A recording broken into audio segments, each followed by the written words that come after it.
जय Hind. World map को एक दृष्टि के रूप में पढ़ रहे थे, तो चलिए आज भूटान का नंबर है और कल हमने नेपाल पढ़ा था। जो नेपाल में अभी वर्तमान में क्या गतिविधियाँ हो रही है कल हमने पढ़ा था और प्रमुख प्रमुख पहाड़ पढ़े थे, जैसे मैकालू, गौरीशंकर, छयू, अन्नपूर्णा और माउंट एवरेस्ट। माउंट एवरेस्ट दुनिया का सबसे ऊंचा पहाड़ है, मतलब पर्वत श्रृंखला है। और कंचनजंगा पढ़ी थी। कंचनजंगा हमारे जो भारत की है दूसरी सबसे ऊंची पर्वत श्रृंखला है। पहली है गॉडविन ऑस्टिन, जो भारत की ज्योग्राफी में समझने वाले हैं हम।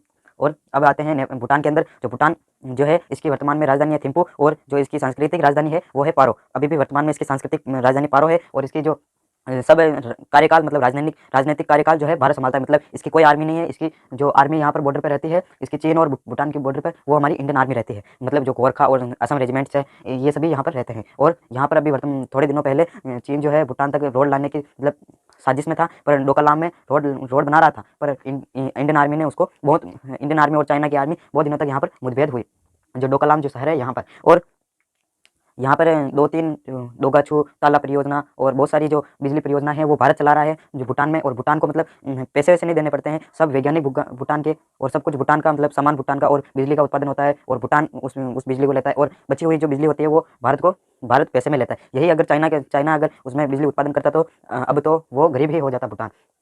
और जो ताला परियोजना है वो ताला उद्योग नहीं है। ताला उद्योग तो उत्तर प्रदेश में जो अलीगढ़ है वहाँ पर है, और ताला परियोजना यहाँ पर भूटान में है। और दूसरी बात करते हैं बांग्लादेश की, तो बांग्लादेश अब एक स्वतंत्र राष्ट्र हो गया। 1971 में इंदिरा गांधी ने इसको स्वतंत्र राष्ट्र बनाया, और प्रथम प्रधानमंत्री थी इसकी शेख हसीना। जो पहला प्रधानमंत्री तो था शेख मुजीबुर रहमान, पर उसी की बेटी पर उसको मार दिया गया, और उसी की बेटी शेख हसीना इसकी प्रथम प्रधानमंत्री रही। वह वर्तमान में भी अभी इसकी प्रधानमंत्री है।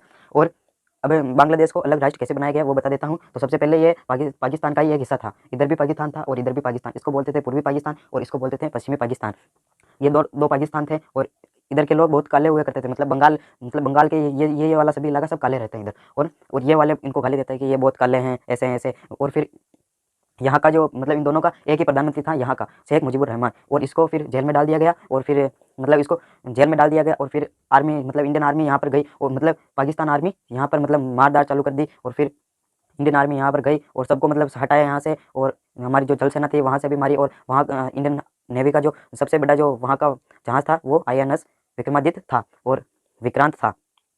और जब मतलब लड़ाई हो रही थी, युद्ध मतलब बांग्लादेश और पाकिस्तान का युद्ध चल रहा था, तभी हमारा जो INS राजपूत था वो बंद पड़ा था। जो IPS मतलब इसकी पाकिस्तान की जो गाजी थी मतलब पनडुब्बी थी, उसको मारने में सक्षम था, पर वो खराब पड़ा था, उसका इंजन खराब था। वो यहाँ पर जो हमारा जो पोर्ट है यहाँ पर रखा था उसको। और जो INS विक्रांत था वो यहाँ से जो है बमबारी कर रहा था बांग्लादेश पे, और पाकिस्तान की आर्मी को जो इंडियन आर्मी थी वो मार रही थी, और ऊपर से इंडियन एयरफोर्स भी आ गई थी। और इधर ही मतलब पाकिस्तान ने मौके का फायदा उठाया। उसने सोचा कि सब इधर बिजी होंगे तो यहाँ पर हमला कर देते हैं और यहाँ पर अपना कब्जा कर लेते हैं। फिर यहाँ पर 120 फौजी थे, जो हमारा अंथार का मरुस्थल है वहाँ पर फिर पूरी रात टेके रखा इनको पाकिस्तानियों को। और फिर सुबह तक तो हमारी जो इंडियन एयरफोर्स थी वो आ चुकी थी और सबको यहाँ पर भी बिखेर दिया। और जो गुजरात में भी हमला हुआ था वहाँ पर भी कच्छ के रण में उनको सबको पाकिस्तानियों को हटा दिया। फिर जो है पाकिस्तान रूस की मदद लेता है। फिर रूस अपना 7वां बेड़ा लेके आता है, मतलब 7वें बेड़े में सभी 7 एयरक्राफ्ट रहते हैं और मतलब परमाणु बम सब रखे रहते हैं। फिर जो भारत है रूस की मदद लेता है, मतलब रूस में और भारत में पहले समझौता हो चुका है कि मतलब दोनों मतलब साथ रहेंगे। फिर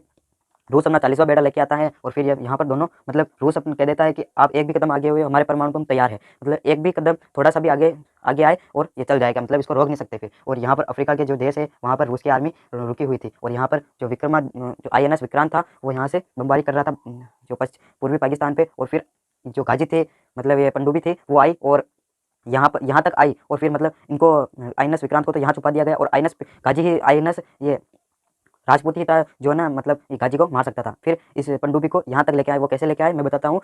मतलब सबको कॉल कर दिया गया कि विक्रांत जो है ये विशाखापट्टनम पे आ रहा है, मतलब 3-4 महीनों का एक साथ खाना लेगा। तो ये सभी यहाँ पर आ गए, और यहीं पर हमारे इंडिया में ही बैठा था ये पाकिस्तान का जो रखवाला था वो यहीं पर बैठा था। फिर यहाँ से उसको कॉल किया और पनडुब्बी को यहाँ पर विशाखापट्टनम पे लेके आया। और जैसे ही पनडुब्बी आई, ये जो INS राजपूत था वो 2-3 बार उस पनडुब्बी पर बमबारी की, और वो पनडुब्बी एकदम से ब्लास्ट हो गई, क्योंकि उसके अंदर संलयन हो गया, मतलब हाइड्रोजन मतलब सबसे ज़्यादा उसके अंदर हाइड्रोजन भर गई और वो फट गई। और फिर INS विक्रांत था वो यहाँ से फिर वापस बमबारी कर दिया। और फिर इस तरह 3-4 से ज़्यादा 4-5 लाख जो सैनिक थे पाकिस्तान के वो मतलब नीचे झुक गए। और फिर प्रथम प्रधानमंत्री शेख मुजीबुर रहमान को बनाया गया बांग्लादेश का, और बांग्लादेश को एक स्वतंत्र राष्ट्र बनाया गया। और फिर जो बांग्लादेश तो था, फिर यहाँ के जो आतंकवादी थे पाकिस्तान के वो शेख मुजीबुर रहमान को मार दिया। और फिर जो था बांग्लादेश के प्रथम प्रधानमंत्री शेख हसीना को बनाया, क्योंकि शेख हसीना इंग्लैंड में पढ़ाई कर रही थी और वो फिर बाद में आए और फिर बांग्लादेश की प्रधानमंत्री बनाया गया। और अगली वीडियो में हम बात करेंगे म्यांमार, थाईलैंड, लाओस, कंबोडिया जो आसियान देश हैं उनके बारे में, और इनकी सार्क देशों के बारे में आप सब कुछ हो चुका है। और जो भी छूटा है आप जो भारत के पड़ोसी है, जैसे म्यांमार है, भारत का पड़ोसी ही है, वो आप इंडियन ज्योग्राफी में पढ़ सकते हो। तो इसी के साथ जय हिंद।